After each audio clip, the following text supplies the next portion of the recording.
Welcome, here I've got Motorola Moto G100 and let me show you how to record slow motion video at this device.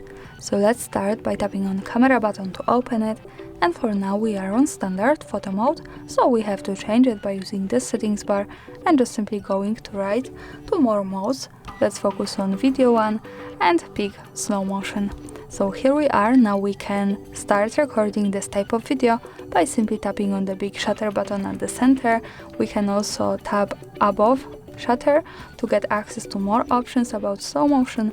I want to show you that here we can change frame rate at third place, so we can pick between 120 and 240, and this is the speed of our slow motion here.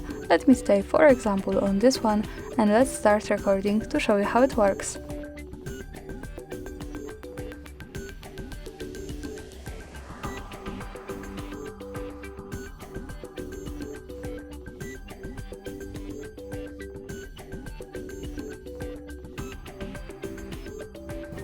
Now let's stop by tapping again on shutter button.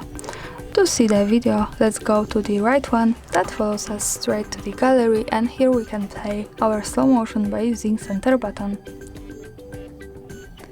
And this is how the slow motion video looks like at this device. Thanks for watching, subscribe our channel and leave the thumbs up.